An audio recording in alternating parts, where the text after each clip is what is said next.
Israel Gaza युद्ध से 22 महीनों से चल रहा ये खूनी संघर्ष अब एक निर्णायक मोड़ पर आ गया।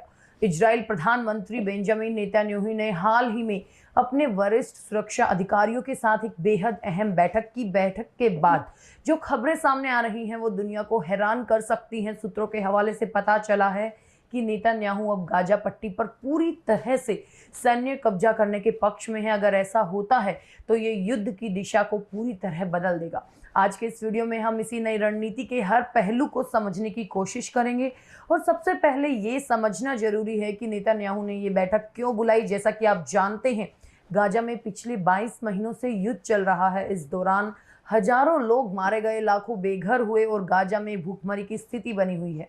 अंतर्राष्ट्रीय दबाव लगातार बढ़ रहा है कि इजराइल इस युद्ध को रोके। अमेरिका और मिस्र जैसे देश लगातार युद्ध विराम के लिए मध्यस्थता कर रहे हैं, लेकिन अभी तक कोई ठोस नतीजा नहीं निकला। इसी बीच इजरायली सेना के अंदर भी इस युद्ध को लेकर कई तरह की बहस चल रही है। ऐसे में नेतन्याहू चाहते हैं कि इस युद्ध को खत्म करने के लिए एक नई और सख्त रणनीति बनाई जाए। इसी मकसद से उन्होंने अपने बड़े सैन्य और सुरक्षा अधिकारियों के साथ 3 घंटे से ज्यादा लंबी बैठक की। अब बात करते हैं उस सबसे अहम बिंदु की जिस पर पूरी दुनिया की नजर है। मीडिया रिपोर्ट्स के अनुसार नेतन्याहू गाजा पट्टी पर पूरी तरह से सैन्य कब्जा करने का समर्थन कर रहे हैं। इसका मतलब है कि इजराइल 2005 में गाजा से हटने के अपने फैसले को पलट सकता है।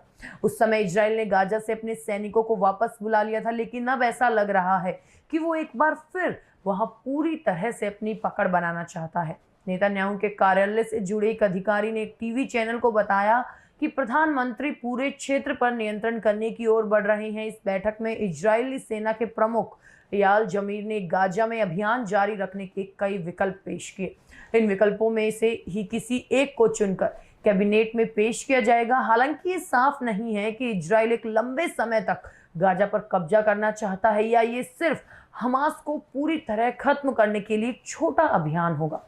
लेकिन ये कदम निश्चित रूप से पूरे क्षेत्र में एक बड़ा भू राजनीतिक बदलाव ला सकता है।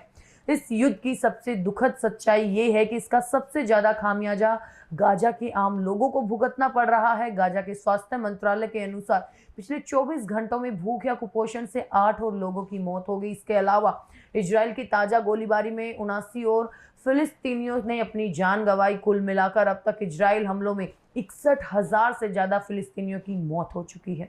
ये आंकड़े सिर्फ संख्या नहीं बल्कि ये हजारों परिवारों की बर्बादी की कहानी कहते हैं।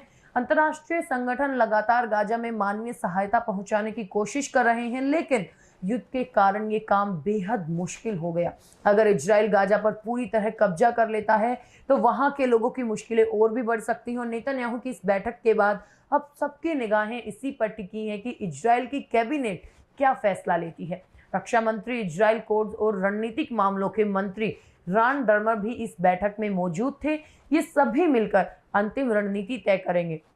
अगर इजराइल गाजा पर कब्जा करने का फैसला करता है तो ये हमास के लिए एक बड़ा झटका होगा, लेकिन इससे पूर्व मध्य पूर्व में तनाव और बढ़ सकता है और दुनिया के कई देश इस कदम का विरोध कर सकते हैं, क्योंकि इससे शांति की उम्मीदें पूरी तरह खत्म हो जाएंगी।